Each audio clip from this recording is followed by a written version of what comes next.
We're on the west coast of Scotland at a village called Crinan, on the edge of an adventure.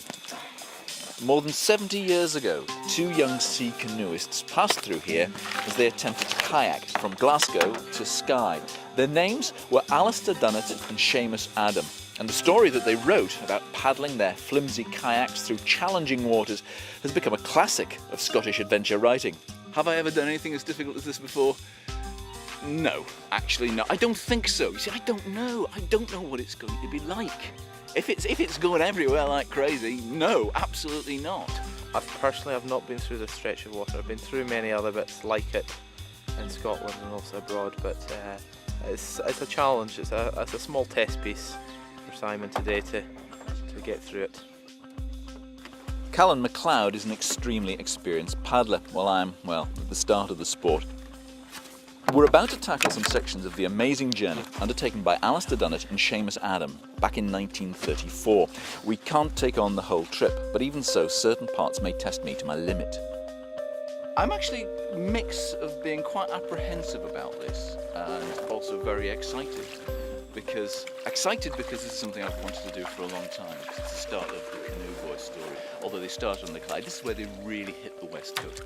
But out there's a bit of water called the Doris Moor, the Great Door, and it's been a little bit of a bogey for me, and I'm a bit frightened about it. And I can smile about it, but actually deep down, I'm a bit scared.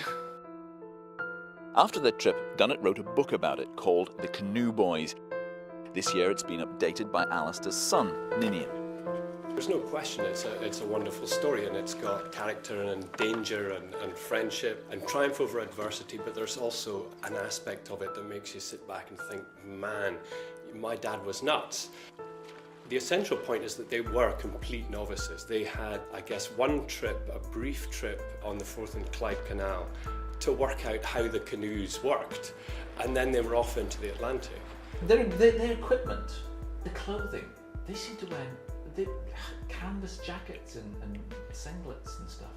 And the kilt, the kilt is the most staggering thing, because a kilt's a big piece of cloth, and to imagine that soaked through, swathed around you, not only all day, but when you got out the canoe at the end of the day, is a little grim. I don't know whether they were adventurous, whether they were stupid, whether they were naive. I don't know what they were, probably a bit of everything, because this was a heck of a journey to undertake in 1934. I think they certainly had a true British sense of adventure and also humour and resilience. I mean, to sit in a wet kilt day after day, paddling in the Scottish rain it tests you, I think, would be the fairest way to put it. It wasn't just their clothing that staggers me. When Alistair Dunnett and Seamus Adam canoed these waters, the boats were known as lacabas and were made of teak. To our eyes, they looked very primitive. They came in 3 sections and were so heavy you could hardly lift them. There are none in existence now. In this boat, which is a Loch Lomond from the 1950s, you can see that this one, compared to modern canoe, has a very large cockpit. But in the lacaba, what you had was a section from about here to the bow, which was completely covered in with canvas. And in the middle, you simply had an area right across which was open, right to the very edge of the canoe.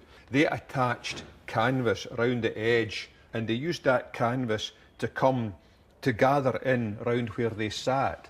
And instead of having a cockpit which was attached to the canoe, they used an inflated car inner tube. Inner tube. Yes. So I don't know whether they brought it in over the top or brought it in from below, but it in effect gave them a cockpit. Not as good as this, but it had the dual function that if they were unfortunate enough to capsize, the idea was that the inner tube would come with them and would become, in actual fact, a lifebelt.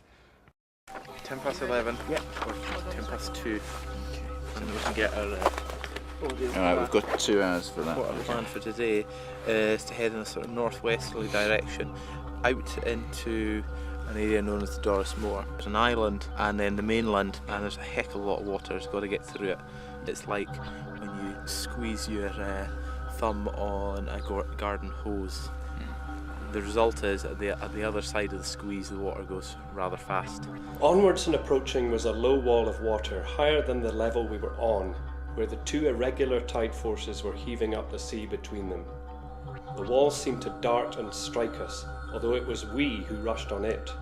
Here the paddles felt new forces that made them kick in our grip as if hands in the water had seized to wrestle them from us. We were now in a moving group of whirlpools, and the noise was a hissing thunder.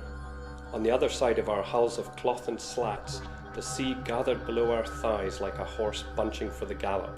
I'm certainly looking forward to getting out and getting wet. I think for its time it was fairly out there. It was certainly a real test. A test of equipment, a test of resolve, but also that they just didn't have the knowledge that we've got today. So really to do something as equivalent today would involve probably being away for a month, somewhere like in Spitsbergen, or like a challenge that was undertaken just in the last few years, which was the first circumnavigation of South Georgia. See the water over there, how it's changed. Now it may not look much from up there, but when you're this high off the water, those waves are actually starting to get up there now.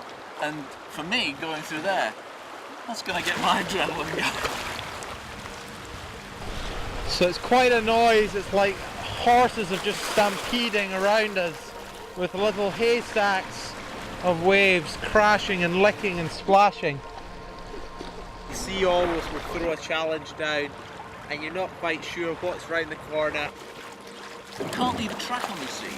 There's no sign anyone's been here before. And it's just so special. I can think of quite a few headlands or tricky crossings that I've made where I've been on tenterhooks for sort of 4, 5, 6 hours, and you don't stop concentrating from the minute you get in your kayak to the minute you pull ashore. Mentally it's demanding, and you're shattered by the end of the day. But you've got that glow inside you of a satisfaction that you've pulled off it. You've safely had a big adventure. Definitely addictive, yes. Woo!